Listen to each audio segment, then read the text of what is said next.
Hey everyone, thanks to Iceni for this awesome research. So we're about to go on a deep dive into something really, really mind-blowing. Um, and that is the epic journey of the atoms that make up your body. Whoa. Get this, most of them have probably spent time outside of the Milky Way. Yeah. Seriously. But before we get lost in the cosmos, hit that subscribe button, give this video a thumbs up, and share it with your friends. Your support is what keeps this channel going, and it really means the world to us. Okay, ready for liftoff? Hold on to your seats because this is where things get wild. You know how we always hear about being made of stardust? Right. Well, it turns out that stardust took a pretty incredible detour before becoming part of us. Wait, so you're telling me the atoms in my body, like right now, Yeah. have been on a cosmic road trip outside our galaxy? I'm trying to wrap my head around that. Absolutely. And it all starts with the origin of elements. Besides hydrogen and helium, which were formed right after the Big Bang, almost every other element in the universe is created inside stars.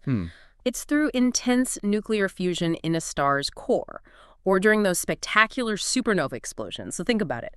The calcium in your bones, the iron in your blood, they were literally forged inside a star. Okay, that's pretty amazing. But how do those elements get from inside a star all the way out of our galaxy?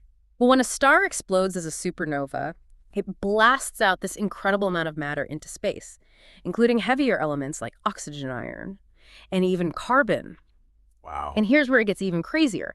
Scientists have discovered that this ejected matter doesn't just drift aimlessly, it gets swept up in these powerful currents called the circumgalactic medium. Imagine a bustling cosmic train station with atoms constantly arriving and departing on these vast currents. Some are ejected from supernovae, others are pulled in by the galaxy's gravity. It's a never-ending cosmic commute. So are these cosmic currents, like giant rivers flowing around galaxies? And what's in this circumgalactic medium anyways? Just empty space? Not quite empty. It's mostly hot gas, but there's also cooler gas and even dust swirling around. And yes, these currents can be hundreds of thousands of light years across, flowing around entire galaxies. Wow. It's a completely different picture than the slow drift we used to imagine. Hold on. If these currents carry matter so far, are you saying that the carbon in our bodies right now, in our DNA, our cells, it was actually outside the Milky Way at some point? That is precisely what the research suggests. In fact, astronomer Jessica Work even said, the same carbon in our bodies most likely spent a significant amount of time outside of the galaxy. Wow. That gives a whole new meaning to feeling connected to the cosmos. But how does this carbon make its way back to the Milky Way after such an epic journey? Think of the circumgalactic medium like a giant cosmic roundabout. Material gets flung out, travels unimaginable distances, and then some of it eventually gets pulled back in by the Milky Way's gravity. It's like a cosmic boomerang, constantly cycling matter between galaxies and the space around them. So it's not just a one-way trip. It's like a constant exchange, a cosmic dance of give and take. Exactly, and this back and forth, this galactic recycling, has huge implications for how galaxies live and grow over billions of years, which is what we'll dive into next. Welcome back. We were just discussing how the atoms in our bodies, including that essential carbon, have likely taken a trip outside the Milky Way, riding these vast cosmic currents called the circumgalactic medium. Yeah, and I'm still reeling from the idea that this material is constantly flowing in and out of galaxies. But how does this galactic recycling, as you called it, affect the galaxies themselves? That's a fantastic question. It's like realizing your car has a much bigger gas tank than you originally thought. Without this constant inflow and outflow of matter, galaxies would essentially starve to death. They'd use up all their star-making material and eventually fade out. So it's like they need to refuel. It's like a cosmic compost heap, constantly enriching the galactic soil. So are you saying these cosmic currents are crucial for keeping galaxies alive and kicking? Like a fountain of youth. Exactly.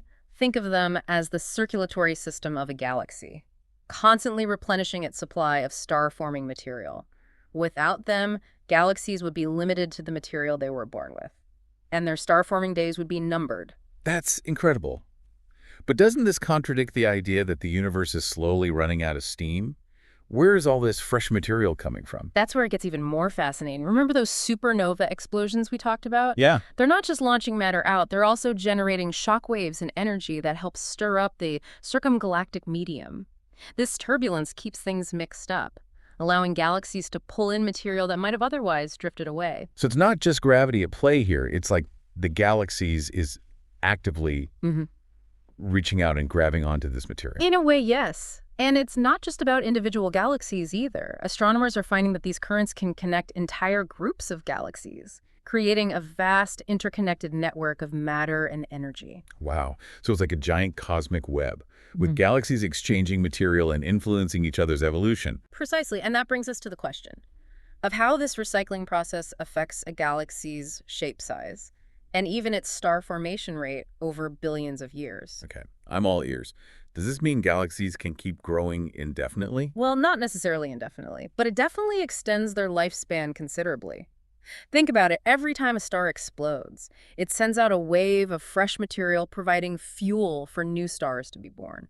This ongoing cycle can keep a galaxy's engine running for much longer than we previously thought. But if it's this constant cycle, wouldn't that mean galaxies could theoretically live forever?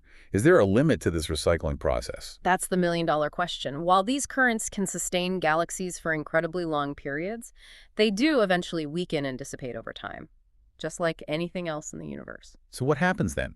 What causes these cosmic currents to slow down? That's a question scientists are still trying to unravel. It likely involves a complex interplay of factors, like the amount of energy being pumped into the circumgalactic medium, the gravitational pull of the galaxy itself, and even interactions with other galaxies. Think of it as a cosmic tug-of-war, with different forces battling for control of this precious material. So it's not just a simple case of the galaxy running out of gas. It's more about the dynamics of these currents, shifting and changing over time. Exactly, and the fascinating thing is that these changes can have a profound impact on the galaxy's evolution. Like what? Give me an example. Well, imagine a galaxy that's been actively pulling in material from its surroundings. This influx of gas and dust can trigger bursts of star formation, leading to the birth of massive hot blue stars. This will make the galaxy appear very bright and blue in color. However, as the inflow weakens over time, the rate of star formation slows down. The galaxy gradually transitions to a calmer state, dominated by older, redder stars. It's like witnessing the galaxy's life cycle unfold before our very eyes. Wow. So it's not like a light switch just flips off and everything goes dark. There's a whole evolution that takes place, even in the later stages of a galaxy's life. But what about our own galaxy, the Milky Way? What kind of future does it have in store? That's what we'll delve into in the next part of our deep dive. Okay, we're back. And wow, my mind is still blown by galaxies constantly recycling stuff. It's like on a cosmic scale, you know? And it really does make you feel so connected to everything out there. It does. It's truly humbling. And speaking of connection, we've talked about how this galactic recycling affects the lives of galaxies. But what does it mean for us here on Earth? How does it impact our understanding of our own cosmic origins? Yeah, that's what I've been wondering this whole time. We've established our atoms have been on these crazy journeys. Yeah. But so what? What's the significance? Well, for starters, it highlights the fact that we're not just observers of the universe. We're active participants in this incredible cosmic dance. The very atoms that make up our bodies, the carbon in our DNA, the oxygen we breathe, the iron in our blood, it all originated in stars, traveled through vast stretches of intergalactic space, and eventually found its way back to the Milky Way, where it became part of us. So it's not just a poetic metaphor when people say we're made of stardust. It's literally true. Absolutely. And it's not just about our physical makeup either. This knowledge transforms our understanding of our place in the cosmos. We're not separate from the universe. We're an integral part of it, woven into the very fabric of existence. Wow. That's a beautiful way to put it. So if our atoms have been on these incredible journeys, what does that tell us about the possibility of life elsewhere in the universe? Ooh, that's a question that keeps scientists up at night. Think about it this way. If carbon, which is essential for life as we know it, can travel between galaxies, then it's possible that the building blocks of life could have been seeded throughout the cosmos. So it's like the universe is planting the seeds for life everywhere. It is. That's a pretty wild concept. It is. It opens up the possibility that life could exist in other galaxies, perhaps even in forms we can't even imagine. Wow. It makes you wonder what other secrets those atoms are carrying, what stories they could tell about the places they've been and the things they've seen. Exactly.